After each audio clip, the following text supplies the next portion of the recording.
আসলে আমরা দিন দিন যতই সভ্য হচ্ছি, এই সভ্যতার আড়ালে আমরা ততই পশুত্বকে বরণ করে নিচ্ছি। সত্যি আপনারা খেয়াল করে দেখেছেন, অতীতের তুলনায় বর্তমানে মানুষের মধ্যে পশুত্বতার প্রবণতা দিন দিন বেড়েই চলেছে। এটা কেন আসলে বলতে পারেন? এটার প্রধান কারণ হচ্ছে আমরা অন্ধকারে আগের তুলনায় বেশি নিমজ্জিত হচ্ছি। আমরা কিছু গ্রন্থকে এমনভাবে আত্মস্থ করে ফেলেছি যে এগুলোর প্রতিটি বাণীকে আমরা সত্য বলে ধরে নিয়েছি। কিন্তু বিশ্বাস করুন, বই আপনাকে যেমন সভ্যতার আলো দেখাতে পারে, বই তেমন আপনাকে অন্ধকারে নিমজ্জিত করতে পারে। বই আপনাকে সাইকোপ্যাথ করে তুলতে পারে, আবার বই আপনাকে নরম মনের অধিকারী তুলতে পারে। আপনি যদি হিংস্র জানোয়ার হতে চান, তার জন্য বই কিন্তু এই সভ্যতাই আছে। আপনি চাইলেই সেগুলো আত্মস্থ করে আপনার নিজের মস্তিষ্ককে বিকৃতি করতে পারেন। চাইলেই যে কোনো মানুষকে আপনি কেটে টুকরো টুকরো করে ফেলতে পারেন, তাতে আপনার ১ সেকেন্ডও দ্বিধাবোধ হবে না যে কেন আমি মানুষকে এভাবে এভাবে হত্যা করছি। হ্যাঁ, এমন আছে। আমি অবশ্য বইগুলোর নাম বলব না, কিন্তু এমন আছে। কিন্তু আপনি যদি ভালো মনের অধিকারী হতে হয়, তাহলে অবশ্যই আপনার অনেক কিছু পরিবর্তন করা প্রয়োজন। আপনার সমাজকে পরিবর্তিত হতে হবে, আপনার নিজের পরিবারকে পরিবর্তিত হতে হবে এবং নিজেকে প্রচুর জ্ঞানের অধিকারী হতে হবে। দেখুন, জ্ঞান বলতে আমরা কিন্তু সাধারণত অনেক বিষয়কে বুঝি। যেমন ধরুন, আপনি ধর্ম বিষয়ে জ্ঞান, কিন্তু আমার কাছে কিন্তু আপনি জ্ঞানী নন। হ্যাঁ, আপনি ওই বিষয়ে দক্ষ হতে পারেন, কিন্তু আপনি জ্ঞানী নন।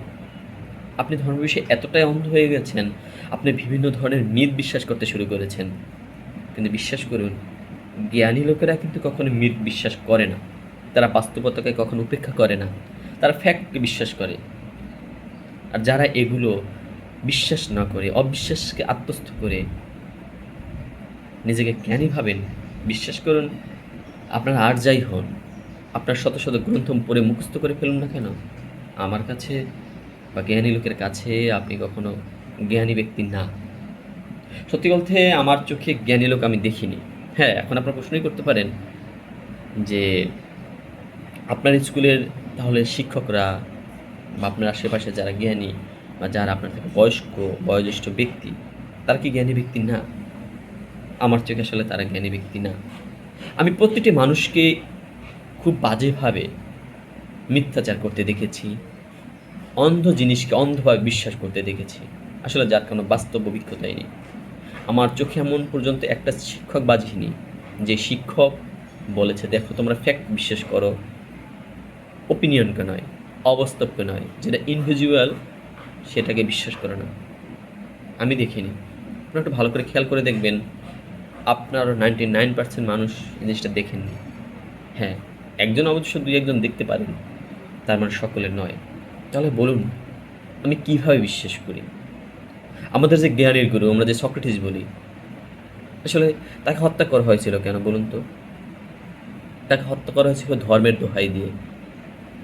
তখনও গ্রিসের মতো, এথেন্সের মতো জায়গায় একটা মানুষকে মারা হয়েছে ধর্মের দোহাই দিয়ে, যে মানুষটি সত্যের পথে থেকে ছিল। আমরা যে জায়গাটাকে জ্ঞানের সূতিকাগার বলি, সেই জায়গায় তাকেই হত্যা করা হয়েছে হিমলক পান করিয়ে। সত্যি ব্যথাটা, সত্যি কথাটা কত করুণাদায়ক, তাই না? এমনই হয়েছে। এমন যুগ যুগান্তর ধরে বহু মানুষকে সত্যের পক্ষে দাঁড়ানোর জন্য তাদের হত্যা করা হয়েছে। হত্যা করেছে কারা? আমাদের মতো মূর্খ ব্যক্তিরা।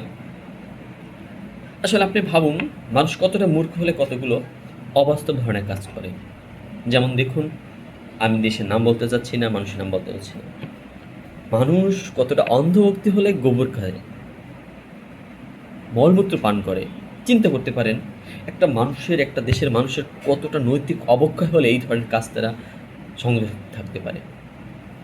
সত্যি আমার নিজেকে লজ্জা লাগছে। কিন্তু বিশেষ করুন, আমি যে ধর্মে থাকি বা যে ধর্মে আছি, এটা আমার সংস্কৃতি পছন্দ করি। তার মানে এই নয় এই ধর্মের আমি সব সংস্কৃতিকে সমর্থন করি। হ্যাঁ, আমি অনেক কালচারকে সমর্থন করি, কিন্তু সব কালচার আমার ইচ্ছে মতো নয়। আমার ধর্মে এমনও গ্রন্থ আছে যেখানে নরবলি দেওয়ার কথা আছে। আপনি কি ভাবতে পারেন নরবলি কেমন একটা জঘন্য বিষয়? যেটা এখনো হয়, আগে হয়েছে। মৃত মানুষের কবর থেকে উঠিয়ে তার সাথে উল্লাস উদযাপন করা হচ্ছে। এটা কোন পর্যায়ের একটা বৈশ্বিকতা গেলে এই সভ্য সমাজে এমন ধরনের অনৈতিক, অবৈধ এবং অসঙ্গতিপূর্ণ কাজ তারা করতে পারে? হ্যাঁ, এগুলোই করে আসছে আমাদের সমাজ। আমি যদি কোনো ধর্মের কথা বলি বা কোনো বিষয়ের কথা বলি যে এমন জঘন্য, জঘন্য কথা আছে, আপনারা জানেন বাট আপনারা জেনেও সেগুলো উপেক্ষা করছেন। হ্যাঁ, আমি যদি সত্য কথা বলি, ২ দিন পরে দেখবেন আমার মস্তক এখান থেকে ধড় থেকে আলাদা হয়ে যাচ্ছে। চিন্তা করছেন, একটা মানুষকে আর তারা মারার পরে তারা এক বিন্দুমাত্র অনুশোচনা বোধ করবে না, উল্লাস যাপন করবে, গর্ববোধ করবে। ভাবতে পারেন কতটা পৈশাচিকতার নিদর্শন স্থাপনের জন্য তারা উদ্গ্রীব হয়ে আছে, হতাশার বিষয়। আমি চাই সকলে মানুষ হোক। হ্যাঁ, আমার অবশ্য ভুল ত্রুটি আছে, মানুষ মাত্রই তো হয়। কিন্তু বিশ্বাস করুন, আমি অবাস্তবকে বিশ্বাস করি না। আমি জ্ঞানী নই, বাট আমি অবাস্তবকে বিশ্বাস করি না, আমি ফ্যাক্টকে বিশ্বাস করি। আপনি আমার সাথে তর্কে আসুন, আপনি যদি আমাকে ফ্যাক্ট দেখাতে পারেন, দেখান লাগবে, আমি যদি বুঝাতে পারেন লজিক্যালি, আমি তখন সেটা অনায়াসে নত জানু হয়ে মেনে নেব। সেটা আপনি ৫ বছরের শিশু হন, আর সেটা ৮০ বছরের বৃদ্ধা হন। এই ধরনের মানসিকতা আপনার থাকতে হবে। এই ধরনের মানসিকতা যার থাকবে, আমার মতে সেই একজন প্রকৃত মানুষ। বুঝতে পারছেন? এটাই আমার কথা।